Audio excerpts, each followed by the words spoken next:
¿Qué tal, amigos? Les habla el Padre Rafael Chávez y les doy la bienvenida una vez más a este su pequeño espacio de meditaciones.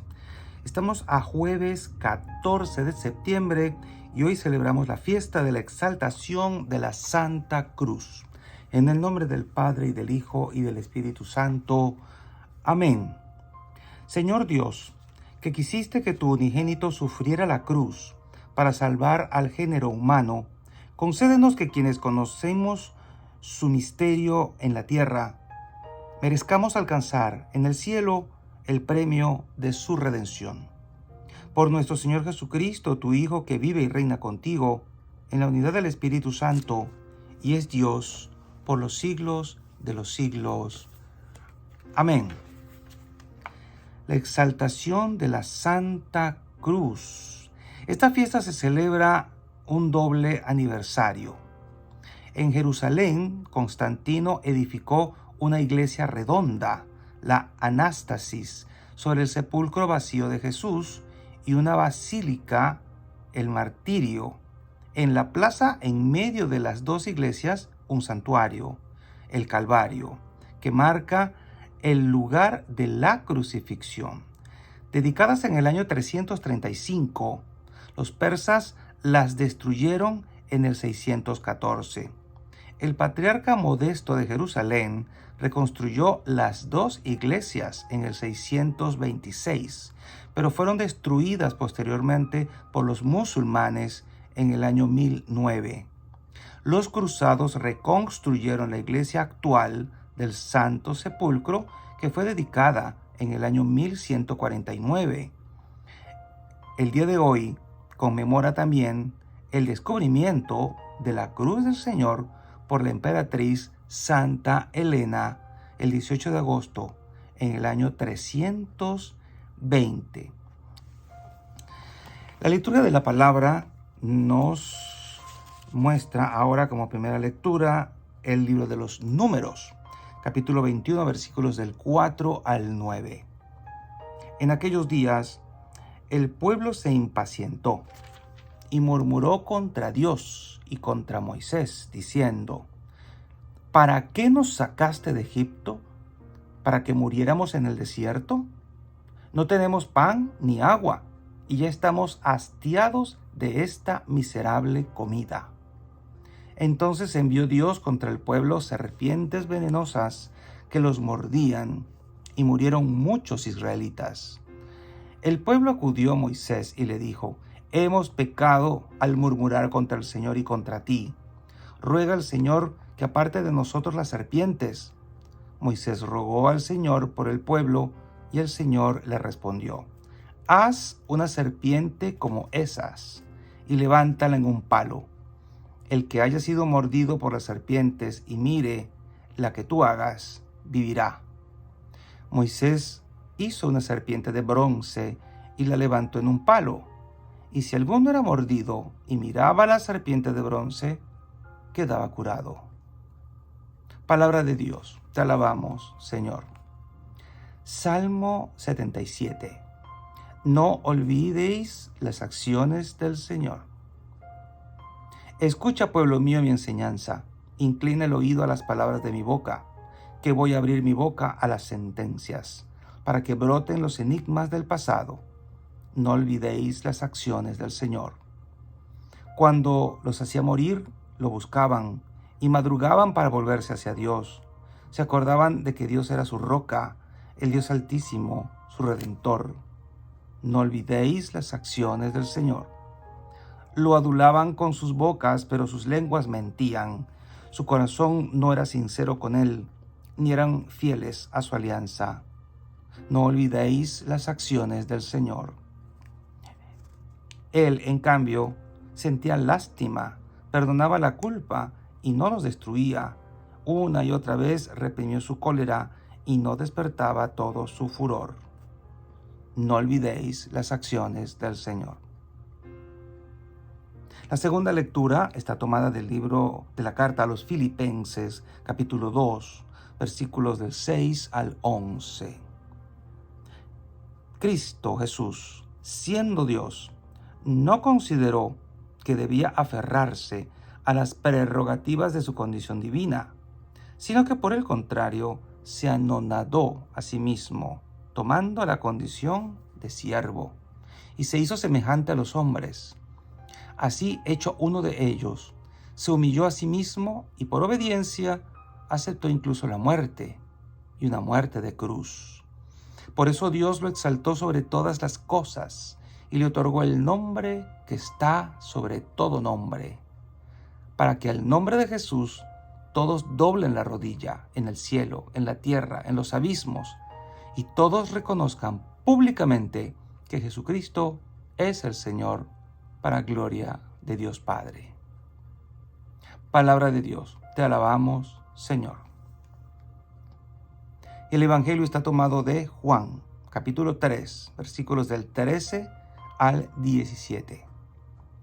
En aquel tiempo, Jesús dijo a Nicodemo: Nadie ha subido al cielo sino el Hijo del Hombre, que bajó del cielo y está en el cielo. Así como Moisés levantó la serpiente en el desierto, así tiene que ser levantado el Hijo del Hombre, para que todo el que crea en él tenga vida eterna. Porque tanto amó Dios al mundo, que le entregó a su Hijo único, para que todo el que crea en él no perezca, sino que tenga vida eterna. Porque Dios no envió a su Hijo para condenar al mundo, sino para que el mundo se salvara por él. Palabra del Señor. Gloria a ti, Señor Jesús. Y bien, al celebrar la fiesta de la Santa Cruz, como bien lo escuchamos, no solo estamos celebrando el hallazgo de la cruz del Señor por Santa Elena o la dedicación de estos magníficos templos que están aún de pie y podemos ir a visitarlos, que por cierto la experiencia de estar allí es realmente sobrecogedora. Pero más allá de esto, pensemos en lo que la cruz significa. Para los romanos era un castigo horrible y era lo peor que le podía pasar a una persona, ser crucificada. Además del intensísimo dolor por el que podían morir, era la vergüenza, el escarnio público de ser levantado y de ser expuesto como un criminal y como un bandido. ¿Te has puesto a pensar que nuestro Dios y Señor, a quien tanto amamos, fue expuesto desnudo en una cruz como un criminal, como un bandido? Y que aun cuando lo vemos en nuestros templos, allí siempre presidiendo arriba el altar, está semidesnudo, pero está crucificado, como diciendo: este es nuestro Dios, el que fue juzgado como un bandido, como un criminal. Pensemos en eso cuando a veces nos llenamos de una soberbia y de unas ínfulas. Ese Dios a quien seguimos, el único Dios vivo y verdadero, el unigénito del Padre, por quien se salva la humanidad, murió como un bandido, como un malhechor, como algo que la sociedad rechaza y margina. Y así el Señor quiso ser levantado. Esta lectura tan hermosa del libro de los Números nos recuerda cómo Dios, de una manera muy gráfica, nos quiso dar un pequeño abreboca, un pequeño adelanto a lo que iba a ser la exposición de su Hijo delante de todos, para curarlos a todos. Ser mordidos por la serpiente es una forma de decir ser infectados por el enemigo, por el pecado. Aquellos que hayan sido mordidos por el pecado, que tengan en su sangre, en su carne, en su cuerpo el veneno del pecado, tienen un remedio. No morirán si son capaces de elevar su mirada y de ver al que traspasaron, de ver a Jesús, que ya no es aquella serpiente de bronce sobre la cual pues muchos dicen que acerca de las imágenes y todo. Esto es un elemento muy interesante de cómo Dios, pedagógicamente hablando, utilizó imágenes, una serpiente de bronce levantada en un palo, para que quien la mire quedara curado. ¿La eficacia dónde estaba? ¿En aquella serpiente de bronce, en el palo? No. estaba en que Dios dispuso que ese elemento, ese instrumento, fuese precisamente un canal y un vehículo de sanación para todo el que la mirara. Pero este mirar es no solamente ver, es un mirar con fe, porque Dios así lo ha querido, porque Dios eligió eso, porque fue un mandato, por obediencia nosotros lo hacemos. Y es que la cruz ha traído muchísimas bendiciones, no solo por el hecho de que Jesús murió allí y de que pagó el precio de nuestros pecados allí y de que nos redimió y nos salvó allí y de que nosotros todavía al ver la cruz, al ver a Jesús allí, nosotros quedamos impactados y nos sobrecogemos. Todavía mirar una cruz en estos tiempos nos ayuda a volver a tomar como que conciencia de nuestra situación de pecadores, pero también a tomar conciencia de lo que Dios ha hecho por nosotros, como dice hermosamente el salmo que acabamos de proclamar.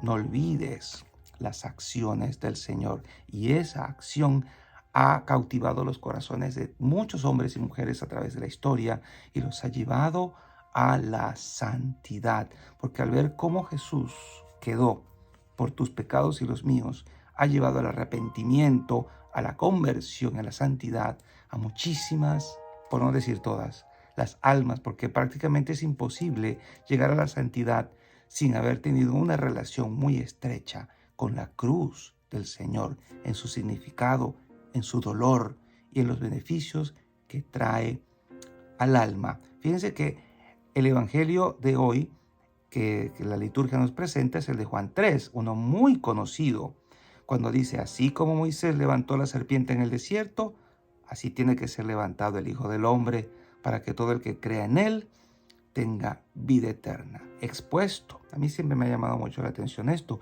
Cuando la gente a veces quiere hacer de la religión o de la fe algo muy privadito, muy privado, pues el Señor se expuso públicamente para que también nosotros públicamente lo exaltemos y lo bendigamos.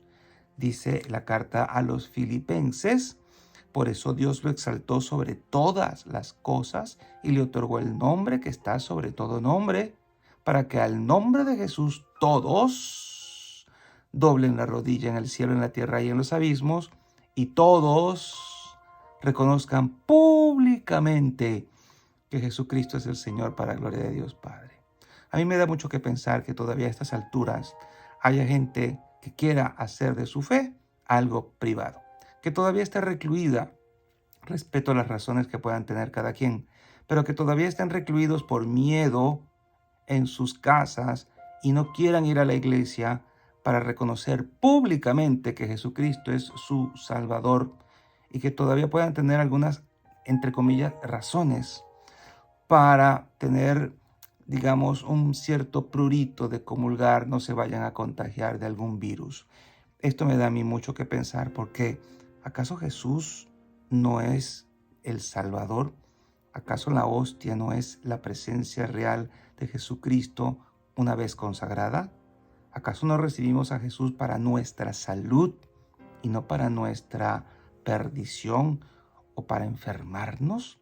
Y todavía no hemos caído en cuenta en eso, y queremos seguir haciendo todavía de nuestra fe algo privadito.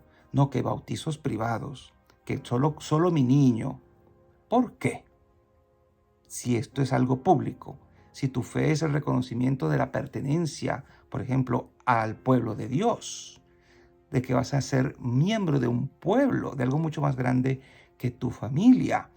Esas formas de querer privatizar la religión son cuestionables, porque no coinciden con todo el proceso que Dios ha querido tener en la iglesia.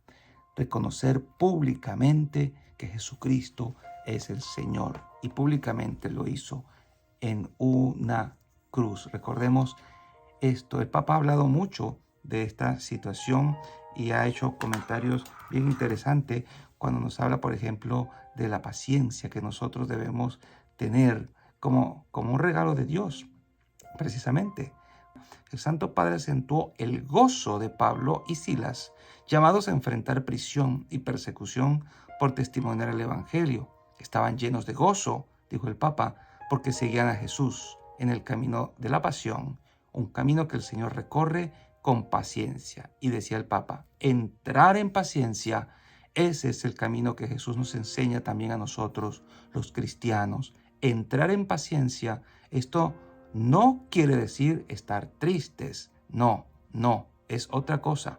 Esto quiere decir portar sobre la espalda el peso de las dificultades, el peso de las contradicciones, el peso de las tribulaciones. Esta actitud cristiana es soportar, entrar en paciencia.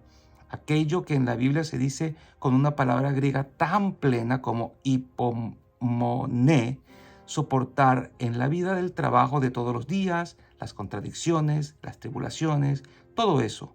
Ellos, Pablo y Silas, soportan las tribulaciones, soportan las humillaciones. Jesús ha soportado, ha entrado en paciencia.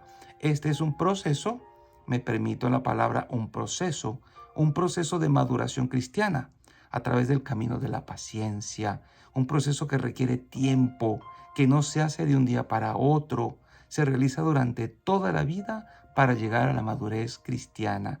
Es como el buen vino.